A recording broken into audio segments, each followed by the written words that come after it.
Broadcasting from the foam rocks on SETI Alpha 5, this is PoliTreks. The Prime Directive, the Declaration of Human Rights, the United Federation of Planets, the United Nations, World War II, the Dominion Federation War, the Art of War, the Teachings of Sirach, Jesus Christ, Calus the Unforgettable. Welcome everyone to PoliTreks, the show where we look at the socio-political happenings of today and in history through the episodes, movies, and philosophy of Star Trek. We're more task-oriented than control. My name is Barry DeFord, and with me is my fantastic co-host, the often imitated, never replicated Mr. Shashank and Barry. How are things in your timeline, sir? Namaste Homo sapiens. Timeline and pasts and presents have all converged into this moment. I have been waiting to do this episode for the longest time, and I'm glad we finally get to do it. And when you all hear it, you will see how nerdy I get. We're pretty nerdy here on the Star Trek podcast, but this was an extra nerdy one for me. So I'm pretty excited for people to listen to this. I'm also very relaxed because for the first time in a year or a little more than a year, I don't know why I never tried this, but I finally set up my podcast equipment to where I can talk to people from my couch with my dog just laying down next to me. So I feel like it's a very relaxed, very casual setup. That works kind of nice. Speaking of nerdy, the other day I was sitting on the balcony or on the, I guess, I don't know, patio at my mom's house, and she turned to me and she's like, "Do you consider yourself very nerdy, Barry?" And I'm like, "I host a Star Trek podcast that talks about politics." If I said no, that would be the stupidest thing I've ever said in my life. Yes, I am very nerdy. Also, I do like the setup you've got there. Folks, just so you're aware, I'm looking at two of Shashank's awesome movie posters. He's turned the camera over to see the dog a few times. I often find you have to be as comfortable as possible when you're podcasting. I have surrounded myself with, a lot of Star Trek stuff. I've got stuff from fan sets around. I've got tons of Eagle Moss collectibles. I've got Star Trek cats. I've got pictures. I've got a diploma that was signed by George Takei, or a degree, I guess, a Starfleet degree. I've got Locutus of Borg. And then there's a giant Enterprise cutaway behind me. So yeah, no, if you ever decide to be a podcaster, just make the area as comfortable as possible, and you'll feel better about yourself. I assure you. If you're ever lucky enough to be on a podcast with DeFord, you should make sure to ask him to give you a quick video tour, because I get them every now and then, and it's a beautiful room. There is so much Trek around there. I think I spend money on Trek stuff, and then I look at his room and I go, no, I really haven't spent a whole lot of money on Star Trek stuff. Which is, again, also sort of ironic given my political affiliations, but I'm beset by my contradictions. If you want to tell me more about my contradictions, you can always find us on the tricordertransmissions.com. There's tons of episodes there, tons of wonderful shows you can watch. I always like to list them out because I'm always really proud of them all. We've got Sober Trek, Weekly Trek, The Original Mission, Shore Leave, Disco Trek, Trek Profiles, Trek Rank, Drawing Trek, Reading Trek. We've even got supplemental logs. You've got so much going on there that just, if you pass it up, I don't know what you're doing. You can always check us out there. And if you're even so more inclined, you can always support us on Patreon. Any of your extra dollars can go to help us making sure that we keep some quality podcast heading your way. How can they find us on the social media, Shashank? Well, first off, that segue is what we call in the podcast business a good segue. So way to go. And good job on mentioning all those podcasts on our network. If you guys don't get enough of the voice of the Spice King of Star Trek, aka me, I'll also be part of a podcast coming up in the future called Faraday, which is a tabletop role-playing game set in the world of Star Trek, and it's going to be a blast. And people can find us on @PoliTreks on Twitter. That's PoliTreks. It's the same thing on Facebook. You can also leave us a voice message on the Tricorder Transmissions website. I am not editing out either of our breakups there, because that was amazing. You just referred to yourself as the Spice King of Star Trek. Which, it's the absolute truth. Well, I can't deny it. You bring the spice every time. Oh my goodness. I think it's time we go to the news before this falls apart any further. So with that, let's go on to the news.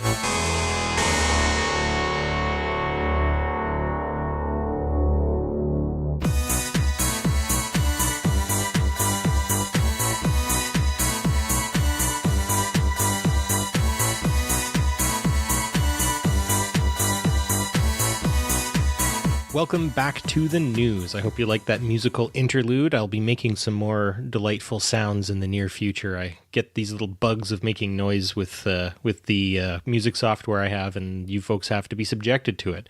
So, unfortunately, we've got a not the best of news again for you folks, but I suppose sometimes this is what happens in the world. So, first one is a bit of a local deal on my end. I live in the province of Alberta, and there was just recently an election where a considerably right-wing party has taken power from a somewhat social democratic party in the past. And unfortunately, the whole election cycle, if you look into it, if you decide to go on some of the news agencies that are affiliated out of my province, so Global News or CBC or CTV, you're going to find that there was a fair bit of mudslinging, a fair bit of scandals, especially on the end of the conservative side of things. They definitely were caught up in a number of different scandals, and the New Democratic Party, which is the Social Democratic Party that was in power, were definitely really trying to highlight that. And unfortunately, I feel very much like they ended up getting caught in a sort of chasing the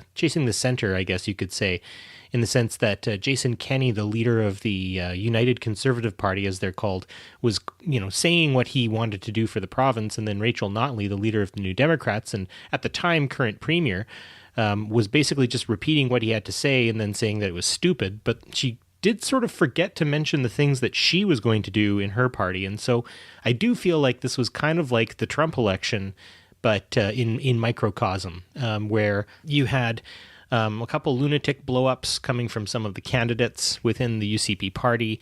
You had some pretty serious scandals that dealt with, white supremacy, misogyny, homophobia. A couple of the things within the UCP platform is to get rid of the GSAs, or the gay straight alliances within schools, so that kids no longer can affiliate that way, in the sense of there wouldn't be any funding or support for it. And if they decided to start a GSA, all parents would have to know immediately, which can actually jeopardize LGBTQ students, especially if their parents aren't supportive. So there was that. There's also the concept of rolling back the minimum wage, cutting a lot of essential services like healthcare and education. But unfortunately, or fortunately, depending on what side of the political spectrum you find yourself on, the Conservatives won a resounding win with 70% of the vote. Sorry, not 70% of the vote. They won a resounding win. 70% of eligible voters voted, and it is a UCP majority with about 65 seats, and then about 35 for the New Democrats, and nothing else for any others. So, I don't know. The obviously the American connection is there was a lot of bozo eruptions, as we like to call it, and a lot of scandal, and a lot of I don't know. I really think that the UCP did a pretty poor campaign just due to all of that, and yet they still won. And I think that Donald Trump did a pretty poor campaign and ended up winning anyway, too. So I think that says a lot about the populace, and how seeing things kind of just more in the sense of economy versus social issues is kind of the main issue that we're at right now. Alberta's a oil-producing province, and that's all the election was about a pipeline. So kind of unfortunate. So, Shashank, that's a lot of information. I don't know if you have any sort of immediate responses to that. Well, I do. It's interesting to look at that, especially with another election just happening in Ukraine. I don't know if you've heard of this yet. I know you've been trying to avoid the news for, and I quote, fear of being depressed, which I understand. And just recently, I want to say a few hours ago, they declared that a comedian named Volodymyr Zelensky, who has zero political experience, won the Ukraine election by a landslide.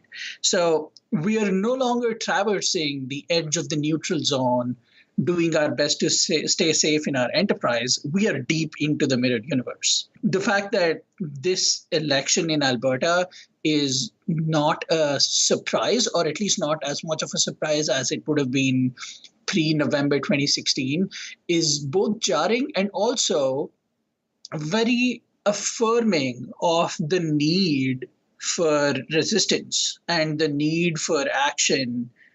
It's important. I'm sorry for straying off our franchise and quoting Neil Gaiman, but he once said, the beautiful thing about stories is not because they tell you that dragons exist, but because they tell you that dragons can be slayed.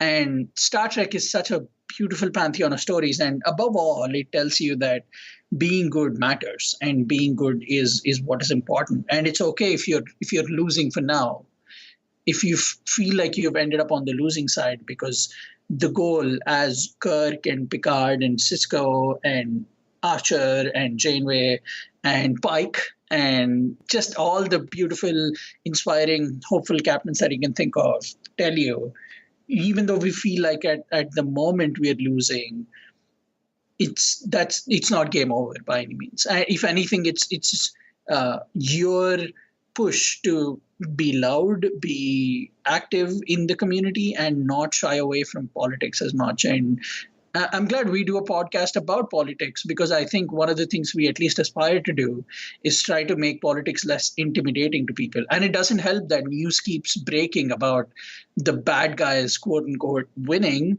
but that's all for now. And if you also should remember that we are not even a year past when the House here won by a crazy majority in the United States. So dragons can be slayed. And if there's anything that we can take away from Star Trek in reference to this, it's that, it feels like we're losing for now, but there is a light at the end of that horizon.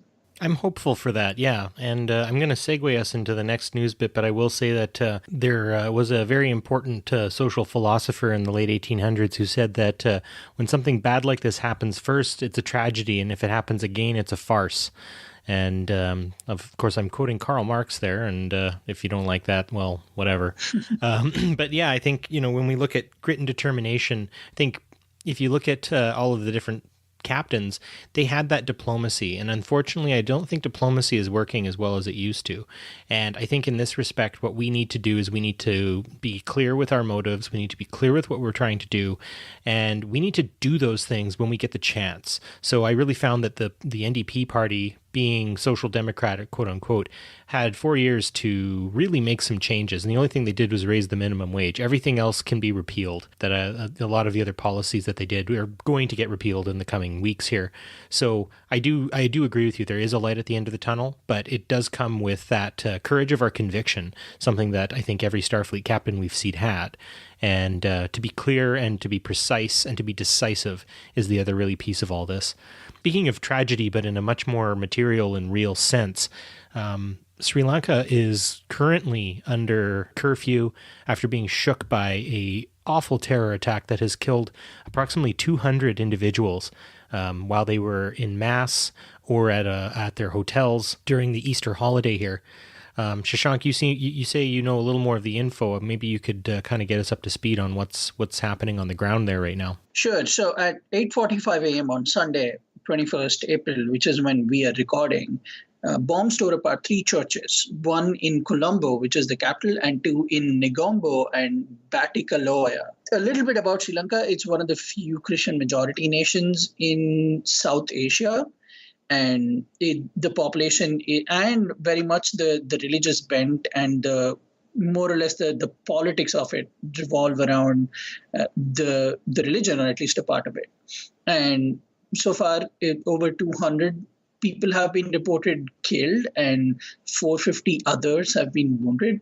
And the defense minister, Ruwan Wijewardene, said that these are coordinated blasts that are described by religious extremists. Now, there is a little more info about one of the attackers. Apparently, in the hotels, one of the hotels that were bombed, this guy sat, or rather stood in line at a breakfast buffet. And while people were picking up their food to put it in their plate, he detonated his bomb that was strapped to his back. So there is so much to unpack. But at this point, we don't have all the facts. There hasn't been a claim yet for what has been happening. But apparently 13 suspects have been apprehended. And that's where we are. That's where things stand as of now. As a nation, Sri Lanka has been rocked by civil war for almost 25 years. From 1983 to 2009, there was a insurgency that was taking place in the north of the country. The Sinhalese Tamils, who I believe are Buddhist. Is that correct, Shashank? I think so, yeah. Yeah. Some of them also sort of took revolutionary, somewhat leftist philosophies as well, and conducted a 25-year insurgency. A civil war took place in that country. There was a short ceasefire in 2002, which broke down, and then there was basically military conquest after that, and the Tamils called it in 2009. So Sri Lanka has only been at peace with itself for 10 years. And for something like this to happen, I mean, anywhere in the world is always a tragedy, but my heart goes out to all of the people affected.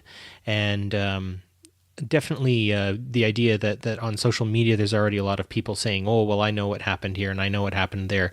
I think we need to let this play out because, you know, if we succumb to the feverish blame game, then that's going to add fuel to the fire in a lot of cases. You know, we've had a lot of attacks by lone gunmen, mostly in that case of a Caucasian persuasion.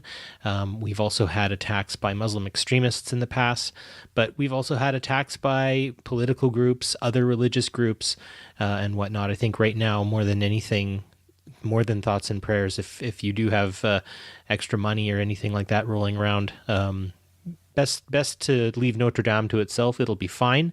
Maybe donate to the Red Cross because they'll be having to do quite a bit of work over there right now. And I would hate to see people unduly suffer past this point. My dearest sympathies go out to those folks, and I will be.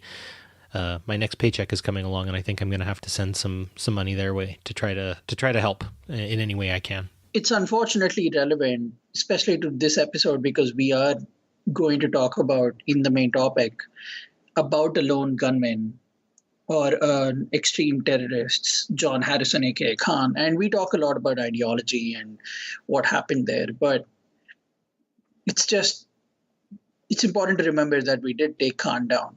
At great cost, yes, but that did happen. And I know things feel hopeless, and that's just where we are.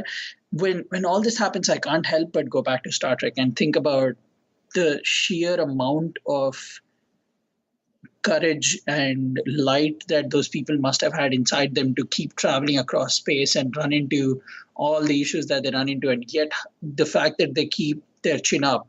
None of us have to be in Star Trek or Starfleet to understand that tragedy takes us all down. But we have Star Trek.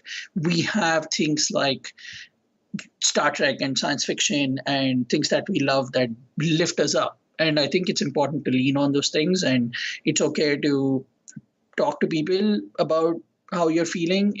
I am very, very blessed that I have a friend across the border who will talk to me and who will reach out to me and who will do the sweetest things in the world. And I hope all of you are as lucky as I am to have friends and family that can help you through times like this. It's definitely difficult. And you can always reach out to either of us personally or on Twitter, however, and we are more than willing to help if you feel like these things are taking you down. Like I said, it's difficult, and it's unfortunately something that keeps happening again and again and again, but we're here and we will be here for you. I think it's time we segue into something perhaps a bit upbeat to end this off, a bit of a double whammy.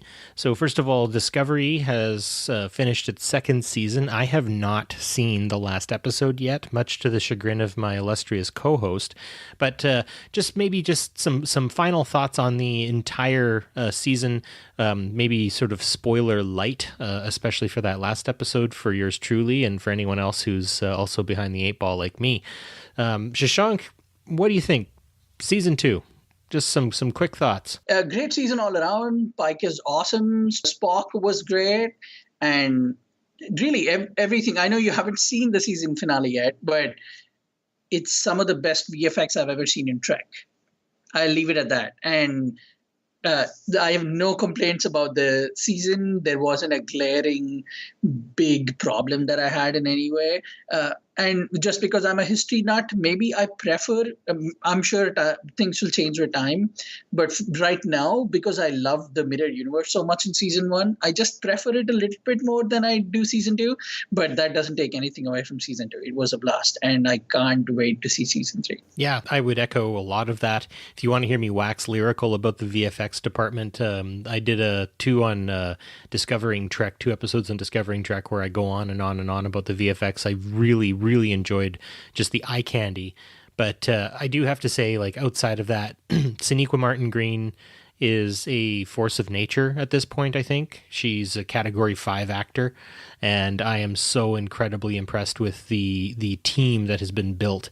It really does feel like a Star Trek crew. They really do feel like an actual crew, like a group of people who would like hang out beyond. And you do notice that, right? You see how close they are as people. And so I always really like the idea of, if you can tell the cast is having fun, then I enjoy it too. And that's sort of where I'll leave it at that. But one other really important thing that makes me feel just like we're actually doing something that has real meaning potentially is when we do hear from you. And we thought we would share a very lovely letter. And Shashank, you've got it up, so I'll let you do the honors. Yeah, the listener who sent us this letter asked us not to reveal their name, so I will respect that. But it's a very sweet message that we got. They said, I had a chance to listen to the Voyage Home / Environmental podcast, and it was fantastic. I'm so glad that you're doing this podcast because it is very necessary in these times. Now I'm going to have to get caught up on the back catalog. Thanks again for the hard work. Keep it up. That was such a sweet message from that listener. And we keep saying, if you write us something, we'll definitely read it out on the show. I don't care how embarrassing it is. At the beginning of this episode, I called myself the Spice King of Star Trek. So it can only go uphill. Any message you send can only be better than that. But that was very kind of the listener. We wouldn't be here without you. We appreciate your support and your positive messages, and we can't wait to keep doing 1,000, 2,000, 3,000 more of these. Full agreement. Well, sir, I think with that, we should get on to our main topic. What do you say? Let's do it. Hit it.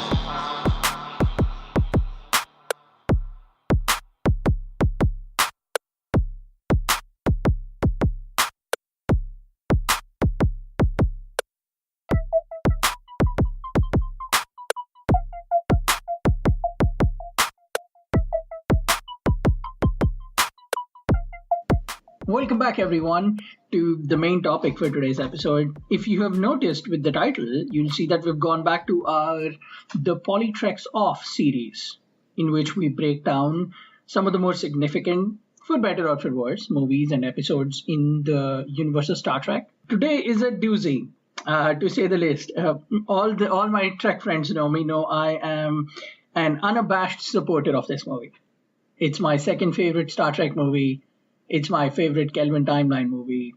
I have a bit of romanticism with it when it comes to the actual movie itself because of the experience that I had when I saw it and what it means to me. I'll talk about all that here in a little bit, but let me jump in with our co-host Barry, who might have more of a non-colored lens perspective on this movie. So Barry, tell us, what do you think about this movie overall? What do you think of Into Darkness? Well, I think Into Darkness is a really ambitious movie. I think it tried to do an incredible amount of things in just that kind of usual 2-hour-ish time frame of a movie. So I think it does kind of suffer a bit from trying to add a ton of stuff into one singular movie. And you see that a lot with Star Trek movies, right? I think Insurrection is another perfect example of a movie that should have been several, or, it could have been a nice series or something. So I think that what gets covered and what gets discussed and explored in Into Darkness is super important and kind of prescient for basically every element of our current modern society. But I do think that they ended up getting a little bit bogged down in trying to fill too much in such a short time frame. Where would you rank it in your Trek movie ranks? Is it closer to the lower rung or the upper rung? Oh, it's in the upper rung. I would say of the Kelvin timeline films, it does unfortunately fall down to 3 for me. But that doesn't mean that I hate it or anything like that. Like 2009 was kind of what reinvigorated my Trek journey, and Beyond really was just so much fun when I watched it. So I guess like of the Kelvin timeline, here I am. Listen to me. I'm trying to like dig up right now. But yeah, I mean it's definitely in like my top 8, I would say. That's good. Top 8 is good. I'll take top 8. And we know people famously in the community are not huge fans of this movie for the John Harrison Khan reveal, and I can understand that, I guess. But if there is anything we can do with this episode, it's to maybe let you see beyond that one thing that justifiably bugs everyone, and actually talk about some of the deeper themes politically, culturally, philosophically in this movie that are begging for a relook from your perspective. And maybe through this episode, you can find reasons to look past that John Harrison Khan reveal and, turn this into one of your more favorable Trek movies. Even if that does not happen, you'll see two people trying to foolishly argue about it. So there's that. You'll get a kick out of that. Yeah, and I think if we can just sort of lay out where we're going to go with this, I'll talk about some of the things I'm going to bring up as we get into this conversation, and you bring up a few things. And I think with that kind of trail of rice, our dear and lovely listeners can maybe take another look at this, because I think every Trek movie, every Trek episode has its commentary, has its political message, has things that will make you want to look deeper into yourself, into your society, into contemporary politics, or even into historical politics. So the things I really want to talk about is the concept of terrorism, quote unquote, its destabilizing effects, how leadership responds to it as well, and sort of the bigger question of how far are we willing to go to pursue power, hegemony, and can we let that make us end up straying from either real or perceived values? So that's kind of where I'm going to go with it. What about you, Shashank? One big parallel to me with this movie is the Iraq War. I think there are a lot of similarities and a lot of things that the movie's trying to talk about when it comes to the Iraq War and the events that led up to it and the events that happened after it. And I also want to talk about Marcus, the character. I've seen enough politicians now to know there is a Dick Cheney type when it comes to Admiral Marcus, in my head anyway. And Section 31 is a whole own discussion topic in itself. We've talked about that many times here, but there are some aspects of Section 31 here that are kind of new, and you learn a little more about it, which I think is pretty cool about the movie. And I want to talk about the Frankenstein's monster aspects of John Harrison, a.k.a. Khan, and if there is any way to actually give this character a second chance and maybe not immediately dismiss him as Khan light or wannabe Khan.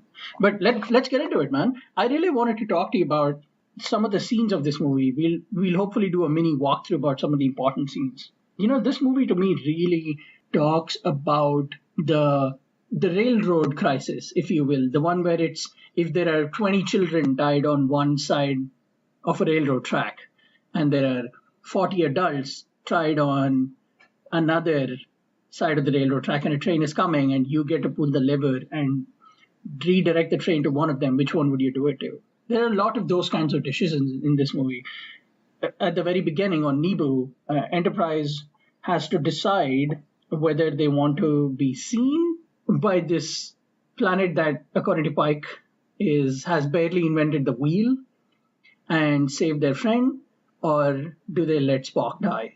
So let me ask you, what would you do if you were Enterprise? Would you save Spock, or would you not violate the Prime Directive? Oh, I think a lot of this harkens to that idea of the Prime Directive, and if we were to relate that now, it would be something along the lines of, like, say, the Yanomamo in Brazil or the Sentinelese on the Andaman Islands. What do we owe them, and what can we be okay with, I think is a big question. And of course, there was that missionary who just recently landed on North Sentinel Island and was promptly killed by the residents, and his body basically is now just sort of rotting on the beach. And I think the problem there is his contact with them now does expose them to countless bacteriums, phages, viruses, you name it. So that could do some real damage to the people, the Sentinelese who live on North Sentinel Island. So I would say, in that respect, if you're there, if you are, doing your research, kind of like they did with the Sona in the Prime Universe or here on Nibiru, I would say more than anything, you really need to know what you're doing. And so they see this existential threat hitting the people of this planet that could ruin them, sort of like a Krakatoa-esque event that could really wipe them out pretty bad. And so they have to make these sorts of decisions.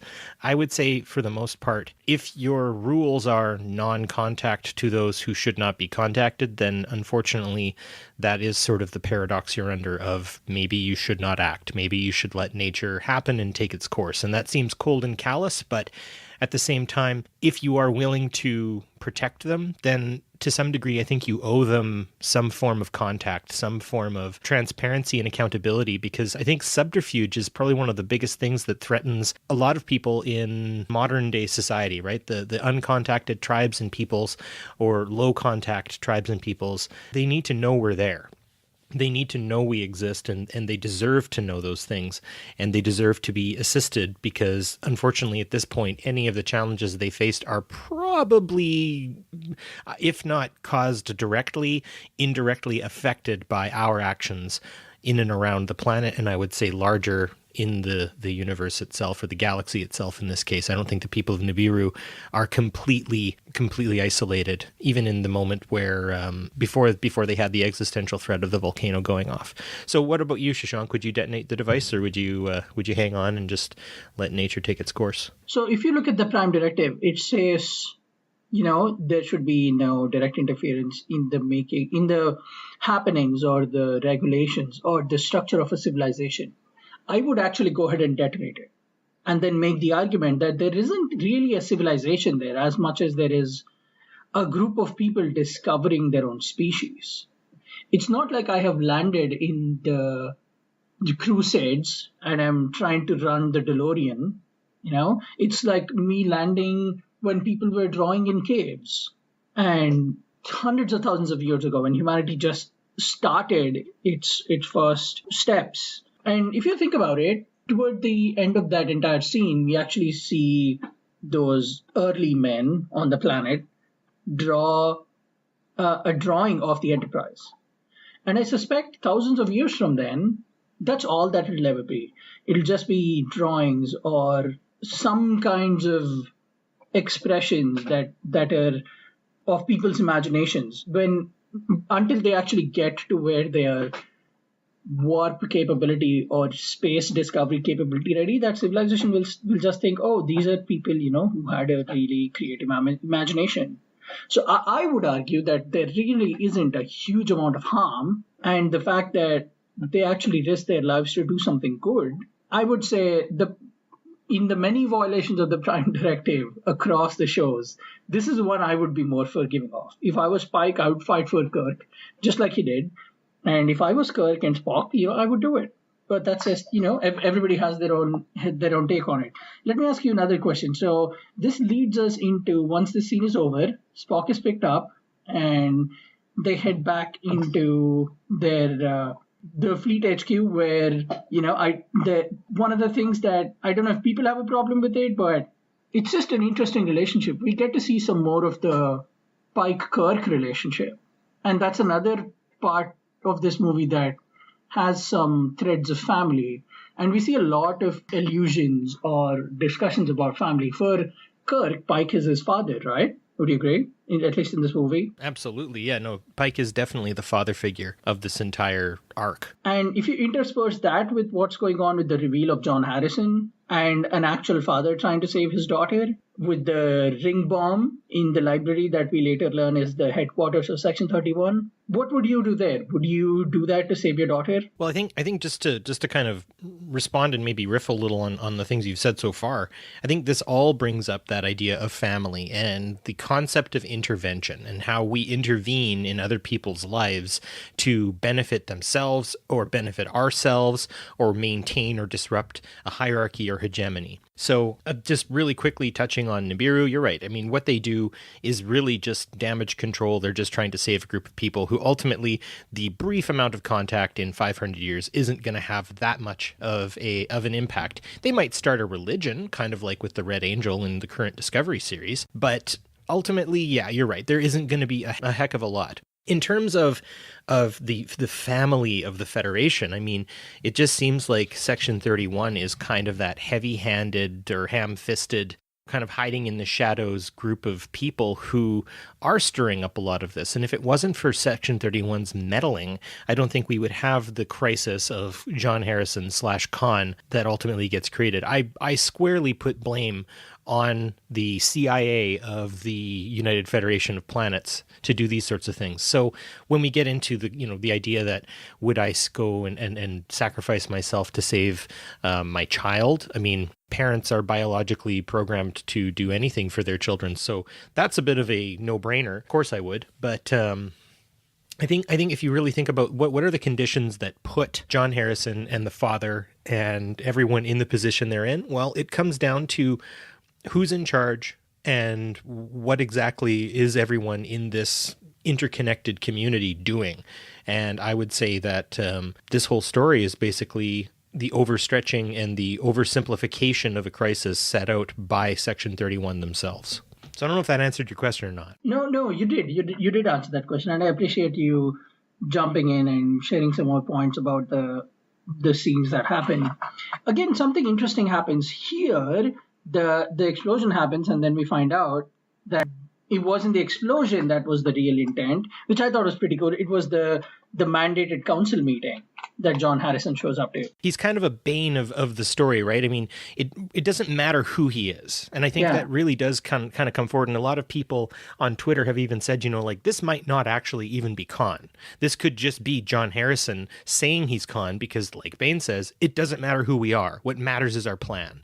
And yeah, I mean, this is sort of in that phase of every villain is like a super, I've planned for the plan, for the plan, for the plan. I mean, you see that in Skyfall. Obviously, it gets its big jump in The Dark Knight, and then The Dark Knight Rises. So this definitely follows a similar tack, I guess. And yeah, I mean, it is. This is a thing that needs to happen so something else can happen. And again, you see that in real life, right? You see that especially in coups that have happened in and around the world, that the villainous elements will do one thing to ultimately set the tone for the next thing. And I would argue that Section 31 is doing that as well. I mean, they are not just reacting to John Harrison's attacks. They are also planning on planning, right? The whole incident of the Narada coming through the wormhole, or the black hole, changes the tone, changes the way the Federation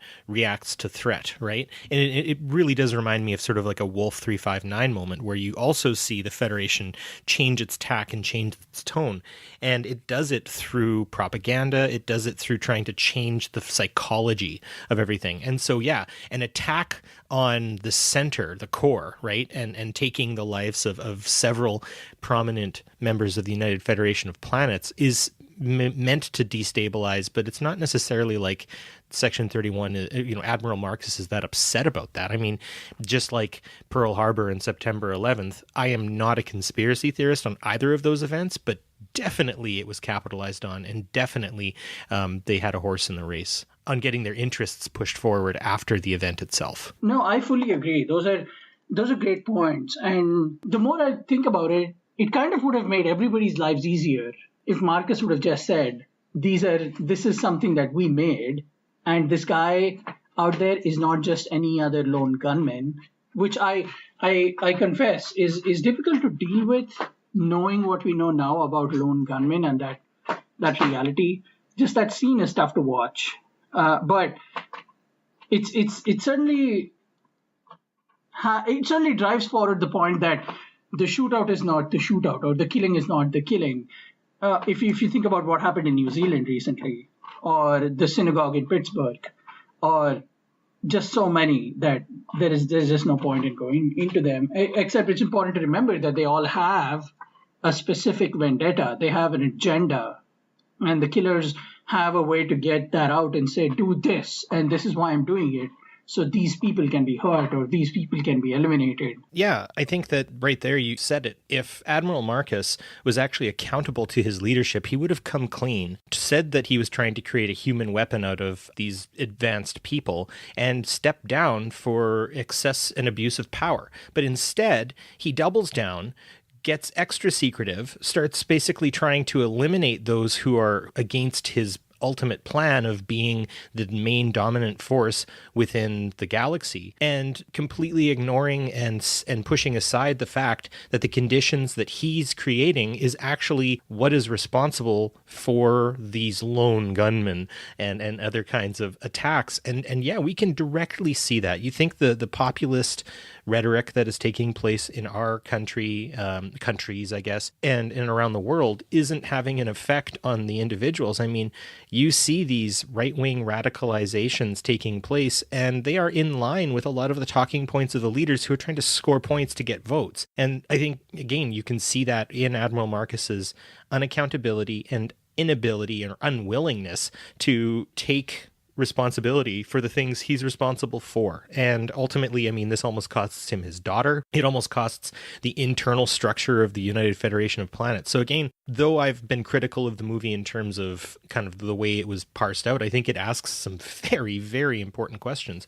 And we can draw a lot of connections to the here and now. I also think the larger consequences, not just of losing his daughter and the things that he would lose, not only does he not tell people who John Harrison is, he risks the lives of an entire ship, the Enterprise, by saying, hey, go get them. And risk is the wrong word. He actually plans to kill them all just to get this one guy so he can stop something that he started. It's a perversion of the needs of the many outweighing the needs of the few, right? Yeah, it's the opposite in this movie. It takes a fascistic stance in this one because Admiral Marcus thinks he is doing what is in the best interests of the many. But in that sense, his only idea is this quote-unquote thought of security, and his idea of the good defense is a good offense, and look where it gets him. It's almost as if it's the needs of the powerless are outweighed by the needs of the powerful in this movie, especially when even the name of a ship is USS Vengeance. Come on. And I would reverse it. And say that the needs of the powerful are outweighing the needs of the powerless, right? Right, I just said that, but I messed up I put the subject and the predicate. There you go, grammar nerds. But grammar time. Yeah, and it's very interesting, mainly because the character at the beginning, the character is a Starfleet character through and through, and it kind of makes you wonder where Starfleet is at this point, or how much is left to go when a guy like that can get to that level in Starfleet and do the things that he is doing. If I didn't know better, I would say the villain in this movie is Starfleet. We know it's Section 31, but in a lot of ways, Starfleet, for allowing someone like that to get to the power that he has, Starfleet is the villain in this movie. And by actually violating the Prime Directive and by not listening to Starfleet, the hero succeeds. And yet people just love to hate on this movie without thinking about all the cool things that happen, especially like this one I talked about. But so speaking of which, now after all that happens, Kirk gets the go-ahead to go and pursue John Harrison, and they're on the ship and they're about to leave, and Carol Wallace shows up, or who we later learn is Carol Marcus. What did you think of this character? Well, this is why the movie doesn't pass the Bechdel test. They could have done a lot more with her. They over-sexualize her, in my opinion. The whole no peeking scene completely unnecessary. Really bother me. And I mean, it's kind of callback to TOS and the space babes and all that sort of stuff. But they got that right at the beginning of the movie. When we see Kirk, he's in bed with two women. He's clearly having a threesome and is in the afterglow of that threesome.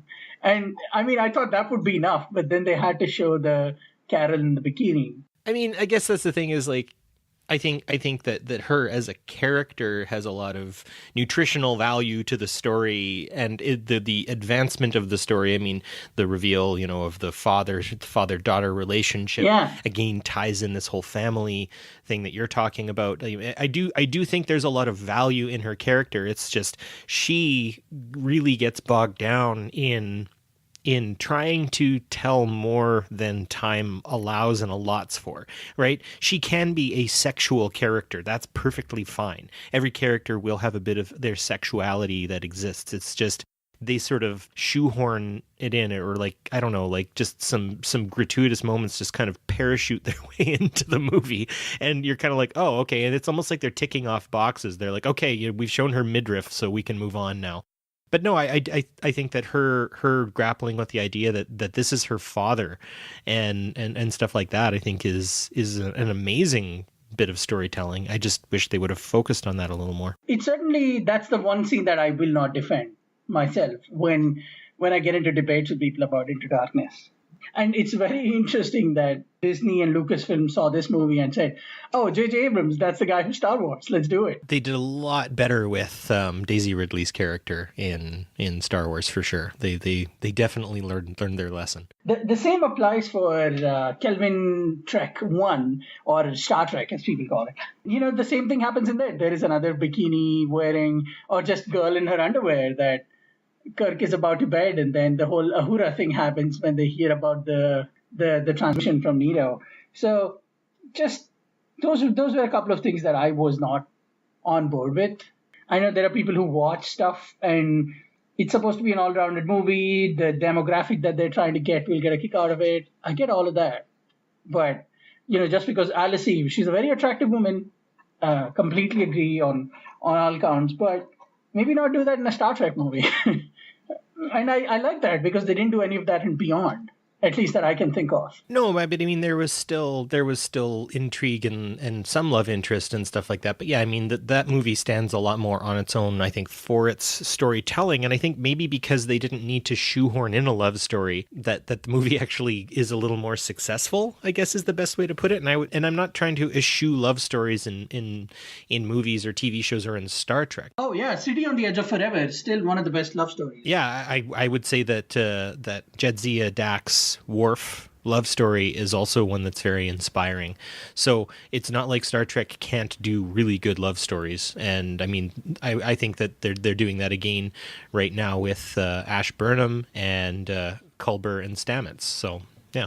What's more interesting is the character is actually a really good foil, because when we do let to get her shine, she has all this intelligence, and the way she disarms that torpedo, she felt like a really good fit for the crew. I'm sure when they were making the movie, Alice Eve had at least signed on for another movie, or they had plans for ways to get her back in there, but you know, things happen. And moving on, we'll get to the actual theme stuff, but I just wanted to talk to you about a couple more things in the movie itself. We'll talk about John Harrison in length, but why is Kronos abandoned in this movie? Isn't Kronos supposed to be full of hustle bustle and full of civilized glory, and it's the homeworld of the Klingons? I don't think they did enough with the Klingons in this. I feel like they just sort of were like, oh, right, there are Klingons. And I mean, in the first reboot movie, or the first Kelvin timeline movie, they were originally going to have a whole arc where Nero is captured by the Klingons, and that's where he loses part of his ear and all of this stuff. And they went ahead and did none of it. You can read all about that in Star Trek Nero, the graphic novel miniseries written by Mike Johnson. Exactly. That is where we do get a much better and more robust explanation of Klingons in the Kelvin timeline. So I don't know. I don't really have much to say other than I like the design. I like their kind of, you can't really read their eyes sort of thing. They all kind of have that kind of look. The one commander who's chatting with Uhura and decides to kill her. I think that was good, but again, they were just sort of like, oh, right, there's Klingons, and those are important, so let's put them in too. To quote Red Letter Media, a group of people who do sort of the Mr. Plinkett reviews, I think they referred to Star Trek 2009 as space adventure film. And I feel like that Into Darkness, because they're trying to add so much, they supercharged the movie into, like, I forgot there were Klingons in the movie by the end of the movie. Like, I totally was like, what? Oh, right, yeah, okay, yeah, that makes sense. Yeah. So, yeah, I don't know. That ultimately it is. I feel like they could have not had that and met up with John Harrison in a completely different place, and it would have been fine. It just felt like Klingons were the red shirts, no pun intended, for John Harrison to fight so he could show off his super strength. Yeah, he just had to beat someone up. It sucks that they really use such a rich civilization as a plot device, just a place. It just happened to be a place. And it's cool that, yeah, there is a threat of war. Again, the threat of war is more revealing to me when it comes to Marcus, because he actually says in the war with Klingons is inevitable. That guy's hunting for war, much like Dick Cheney. And he is not only ready for war, he's actively rooting for it. He wants a war to happen. That gives another shade of the character. He is the John Foster Dulles / John Bolton / Dick Cheney / whomever else you want character, right? These warmongers who say they're doing things in the interest of the Federation they're a part of, or the union that they're a part of, when really what they're doing is acting in the interests of a hegemony, of trying to export their crisis into other places. And yeah, I mean, as you've mentioned many times before, and the Ferengi know this, that war is good for business, and a war economy is good for business. And look at the production that's taking place with the creation of the USS Vengeance, or even if you wanted to go into the Prime Universe and the creation of ships like the Defiant. These are antithetical to the precepts of the UFP, even more than the breaking of the Prime Directive that takes place from time to time. And I think, saying that Admiral Marcus is very much a Dick Cheney character, I would agree. And I think you really see where Admiral Marcus is actually in complete control, much like I think Dick Cheney was during September 11th, right? Dick Cheney was basically the president for that period of time during that horrifying crisis 18 years ago. You really see who was in control, who had the power. And Dick Cheney also has a daughter that is antithetical to his viewpoints as well, which I think is a neat little comparison to make. We're driving down here to the actual movie walkthrough, and we'll end here in a little bit. The one thing I wanted to talk to you about on more of a philosophical level is the humanity of Spock in this movie. One thing I've always noticed, and again, people want to discount this movie because of John Harrison Khan, which I get. But if you think about it, in The Wrath of Khan, Kirk says, of all the souls I've encountered, Spock's was the most human. And in this movie, you see a guy who repays his captain for saving his life by going and telling on him. You see him go from that to become an angry, desperate baby who starts beating up on the killer of his captain friend. I kind of feel like what was said in The Wrath of Khan, which is his soul was the most human, actually happens in this movie. We get to see him go from a guy who says, I never want to feel the feelings that humans feel, to becoming the most human character in this movie. I thought that was so poignant in the movie. Maybe that's just me romanticizing about it. No, not at all. I think Spock is very well explored in the Kelvin timeline. In fact, I think he's one of the best explored characters for his change, right? Him and his little petulant smirk when he denies the Vulcan Science Academy from getting him in the first of the Kelvin films, and this one, of course, he's trying to die sort of at the beginning, right? Like he feels like the only way he can resolve the conflict within himself is through self-sacrifice, and you feel that a little bit in TMP and The Wrath of Khan, but I think it's better articulated, if not maybe a little bit overloaded in places in Into Darkness, and him being denied his chance to sacrifice himself, I think, in some cases where Kirk does the sacrificing. I almost wonder at times if Spock is mad that his friend died, but also mad that this actually means a lot more for Spock having to stick around and having to reconcile his conflict. And so, yeah, he goes and beats Khan up because he's like, damn it, now I have to step up. Now I can't hide behind the leadership of Kirk, which is shaky at best, because Kirk also has his own fair share of insecurities and uncertainties. But I often wondered if Spock's very emotional reaction was him being like, okay, well, the chips are down now. I have to step up and be whatever the heck I am. Okay, we've come down to the end of the movie. Overall thoughts, like I said, this is my second favorite movie in all of the Star Trek movies. It's my first favorite Kelvin movie, and it's because it's the first Star Trek anything that I saw at the movies. I got to take my mom and dad, who were, as kids growing up, fans of Star Trek, and I got to show them this movie with my paycheck when I was in college and working as an ad writer. And it was a beautiful time because these people who introduced me to Trek, they had never heard of the Kelvin Trek, so I got to go see this movie with them and show it to them. And apart from the romanticism of the experience, I just think it's a very underrated movie. And we'll talk more about the actual themes itself. But just the movie itself, final thoughts. I really think people should give it a second shot. If you ever find me at STLV or anywhere and you say anything about Into Darkness, I will actively fight you for it because I love this movie so much. Yeah, the movie is a product of its time, and we have to understand that premise of this movie was stripped immediately from the front pages of newspapers at the time, where we were questioning the motives of our leaders and starting to really see their culpability in a lot of the crises that were occurring in that time. And to this day, we still see those things. We can also see how far we're willing to go to hold on to our values is one of the main theme questions that I think we're going to get into. So I would say that, I don't know, not every movie is going to be 1977 Star Wars and it blows our mind, or 1998 Saving Private Ryan, where everyone's like, holy cow. I mean, it is a movie that is trying to be like other movies, like Skyfall, like The Dark Knight, like The Dark Knight Rises. It's not completely on its own, but I think that the questions it asks and the way it explores them, if it had a little bit more time, maybe 2 movies, maybe a series, would have been probably one of the best. But unfortunately, it does suffer from its time slot. It's the amount of time it's given. All right, let's get the overall themes of the movie. The Iraq War, to me, is a big touch point when I think of this movie, because Marcus is basically a Dick Cheney type. He's telling everyone, oh, we really got to get this guy because he's a lone gunman who killed a bunch of people. When the truth is, you manufactured this person and you turned him and what he calls his family into whatever you wanted him to do for Section 31. And not only are you ready to put Starfleet aside, you're actually using human pawns to stop this person because you're afraid that he's doing what he's programmed to do.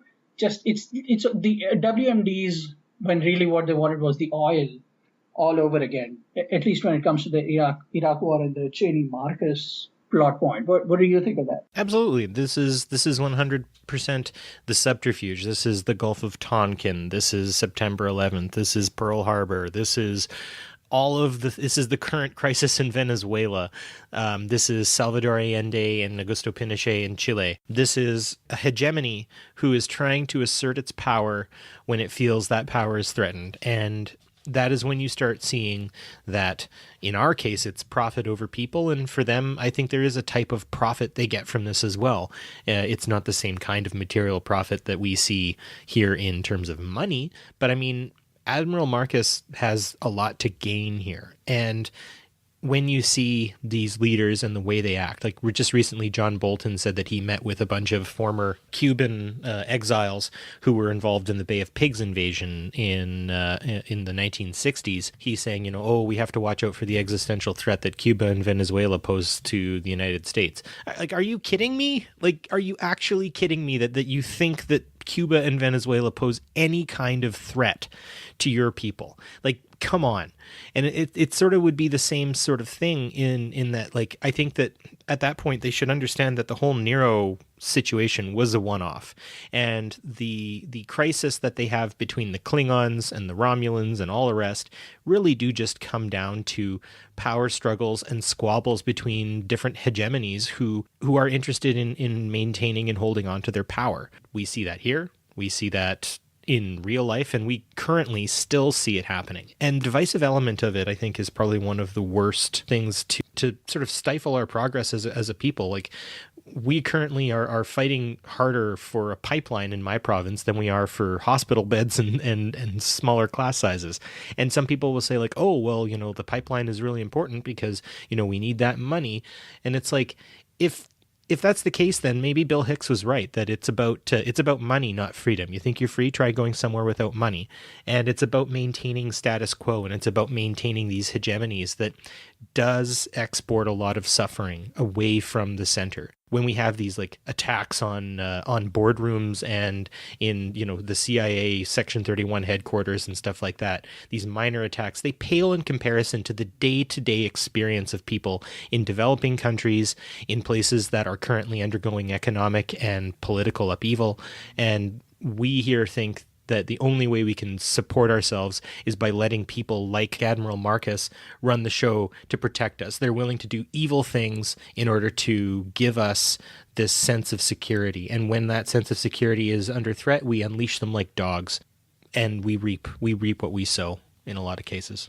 That was long-winded, but I hope that made sense. At least it did to me. What about yourself? When we talk about Section 31, it's an interesting take. So when I saw this movie, I didn't know what Section 31 was because all I had seen of the trek of it all by then was the TOS trek and the first Kelvin movie. So I just thought, oh, that's a cool organization. That sounds like an interesting movie idea. Little did I know there was an entire mythology behind it. In this movie, Section 31 is definitely more Hydra than it is than it is, let's say, a regular, deep state style organization. It's more Hydra than it is the Maquis or I forget the name of the Romulan intelligence word. Tal Shiar, yes. Because Marcus says we were trying to harness a superior intelligence, and he very cool tidbit in the movie. McCoy at one point says, sounds like we have a Superman on board. And that's a direct reference to the TOS episode when we first see Khan's space seed, in which, he's referred to as a Superman. And Section 31 going out of its way to harness ways to find intelligence, that definitely intrigued me more than, it should have, had I known what Section 31 was when it came to DS9 and stuff. But yeah, I think they were trying to hide under the veneer of using a superhuman to not directly say, oh, we're talking about the US government and the Iraq war. It's a, I don't know, man. What did you think of Section 31 in this?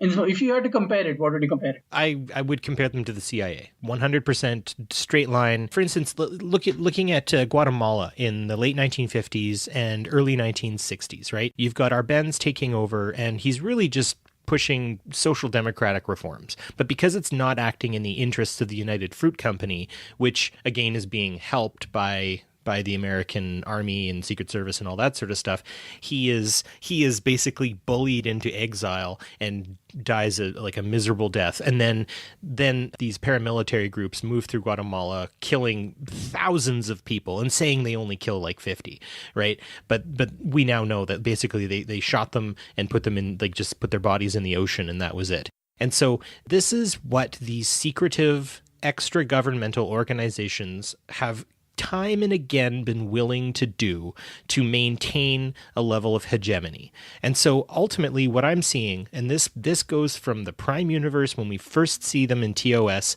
to when they're retconned into Enterprise, I think very effectively, and their appearance in Discovery especially, this is why Section 31 has to go. They have to go, because they really do represent the true existential threat to the Federation. And I think that these secretive organizations, extra-governmental organizations, like the CIA, like the former KGB, like the Mossad, all of these groups are what ultimately destroy the civilizations that they think they're protecting, because they let power corrupt absolutely. Ultimately, if the United Federation of Planets actually wants to be worth anything, they need to get rid of and completely exterminate Section 31. And Into Darkness does a really good job of articulating that point to me. In the movie too, and we'll get off the Section 31 bandwagon, I promise. In the movie too, Kirk and the shuttle crew that lands on Kronos, they almost do a very Section 31 thing. They, even before getting on there,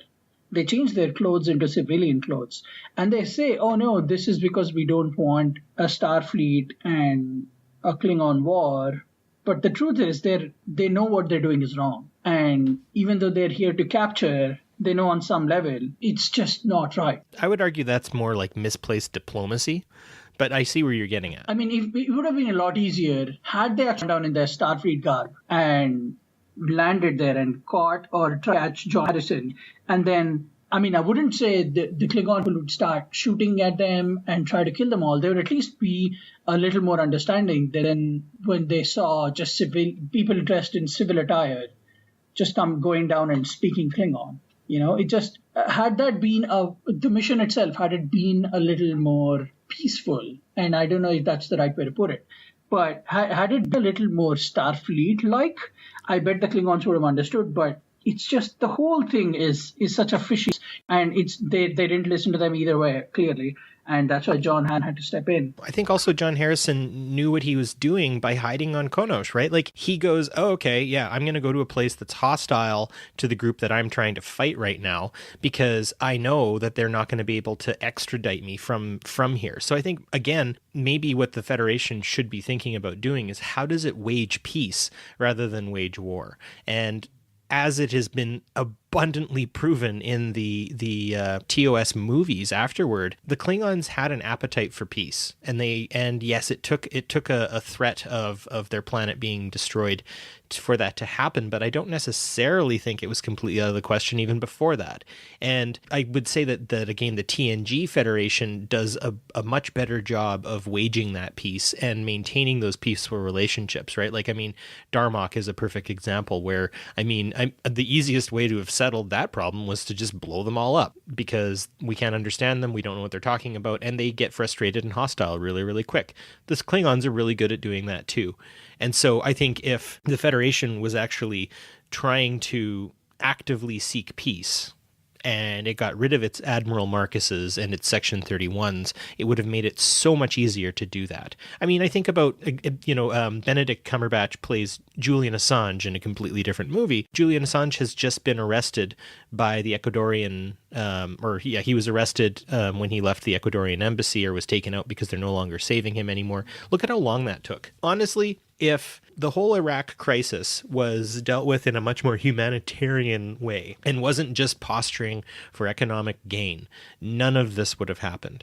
If the United States was actually pushing for a truthfully peaceful alternative, it wouldn't have had to spend the last almost decade trying to bully a smaller country into giving up a person who was really just blowing a whistle on a war crime. So yeah, I think you're absolutely right in the sense that if they would have come down in peace, if they would have come down in the spirit of wanting to communicate a situation, the Klingons probably would have listened.